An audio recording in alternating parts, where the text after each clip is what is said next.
And welcome to the next webisode of the Hit Squad. Chad Range alongside Jesse Finney. And all of a sudden, it's December. It's like snuck up on me.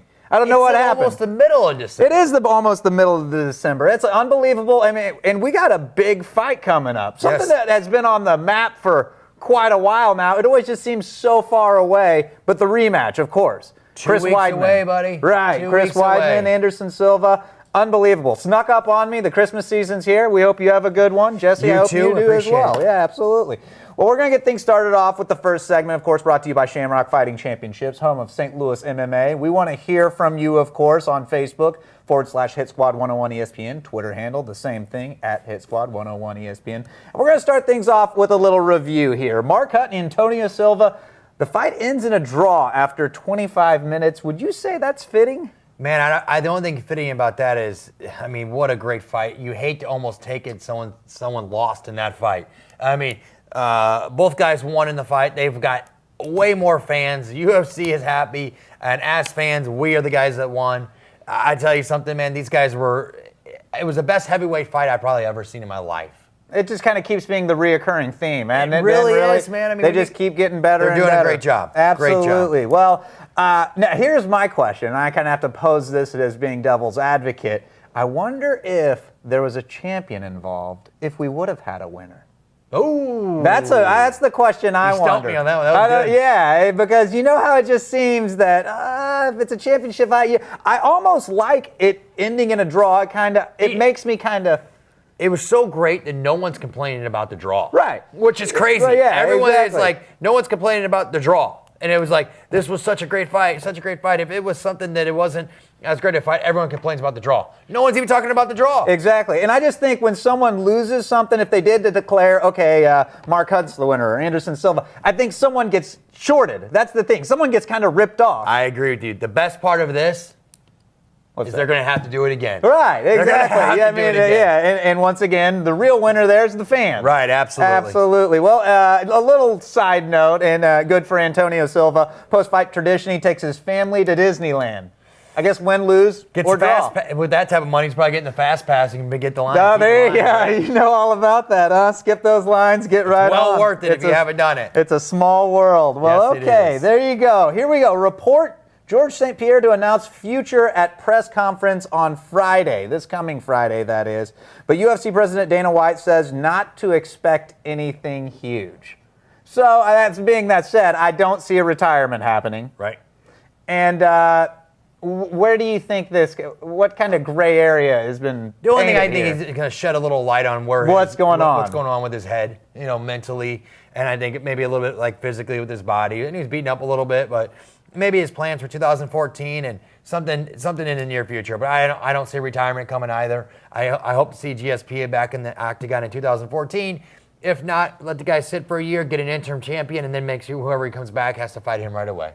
How bad is that to sit for a year? I mean, I think it's bad. It's not a guy who's 25. Right. Well, and it's not just, this is a sport where you got to get better at all times. And, it's all about timing. I think in all sports, almost everything's about timing, right? I believe so. Like right now, not getting punches thrown at you for a long time, that's going to make a big difference. So it's all about timing. I hope GSP doesn't sit for the year, but hey, man, it's a personal choice. Go for it. All right, absolutely. Well, that will be released on Friday the 13th. Should be interesting.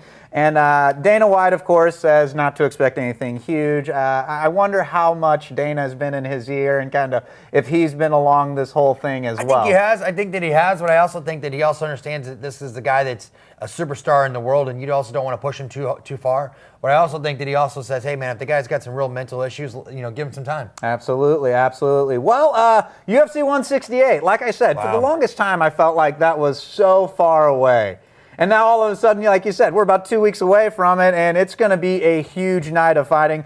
Of course, the women, they kind of get to settle there. It's been going on, unfolding on The Ultimate Fighter. But Ronda Rousey and Miesha Tate, there's a lot of hate there. A lot of hate. Yeah. So we'll get to see a literal cat fight with no holds bar, and see if Miesha can get out of the first round, which has been Ronda's, calling card, so to speak, an arm bar in the first round.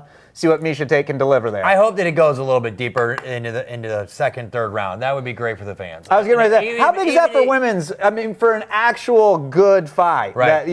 I think that even if Rousey wins, I hope that it gets past the first round. I hope that Ronda wins. I know some people don't, but I actually do on a personal level. But I also think that Miesha Tate's in for a rude awakening. The only person I think is going to give anything to Ronda Rousey right now is Kat Zingano or Cyborg. And I think that I don't see the Cyborg fight happening anytime soon. So Kat Zingano, but I think Miesha Tate is also going to give her a little bit better fight than she did the first time, but we'll see.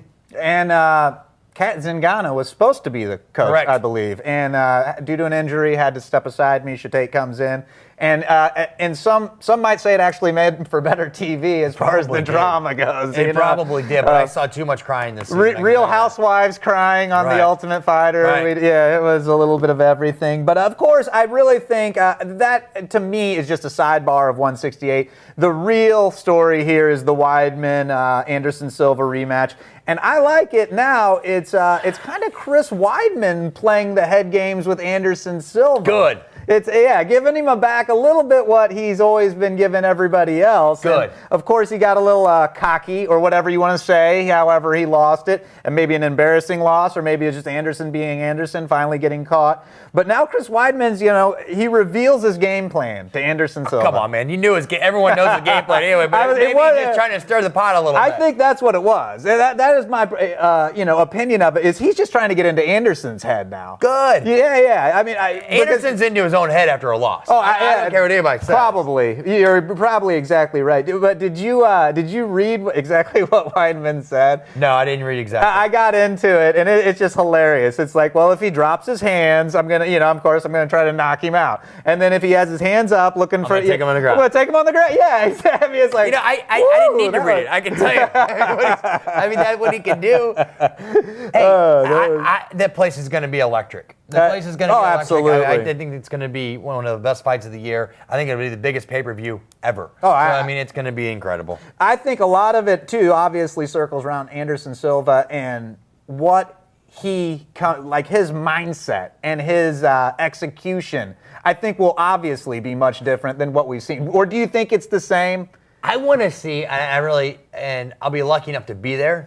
So I think that I'll be happy to see him if he's going to hold his hands up. That's what I'm talking about. I wonder if he really is going to hold his hands, or is he going to be the old, Muhammad Ali. Yeah, the Anderson. That is how Anderson wins fights. Is he going to continue to do that, or is he going to come out with his hands up? And be a straight fighter and opposed to the mob? You won't know until you buy it. I know, that will be good. And kind of explain why you will be there.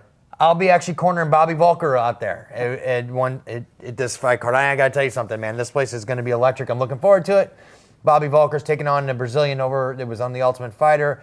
His name is William Macaro. Macaro, that's right. And we're going to be interviewing Bobby coming up in our next segment. We just kind of want to wrap this first segment up a little bit, put a nice little bow on it here for Christmas. Hector Lombard takes on Jake Shields at UFC 171 in Dallas. That's a dangerous fight, man. I'm telling you guys, I am a Jake Shields fan because of his grappling. I know him on a personal level. I like him.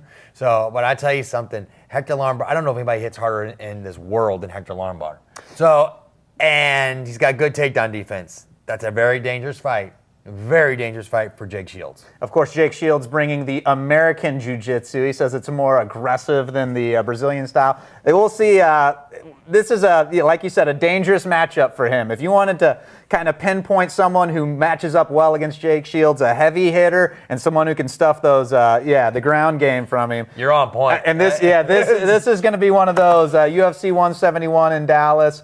Definitely looking forward to that. And also on a sadder note, MMA veteran Shane Del Rosio, passed away on Monday, 2 weeks after suffering a heart attack. Sad news, rest in peace, obviously, and we hope someone can take a positive out of this. I really do.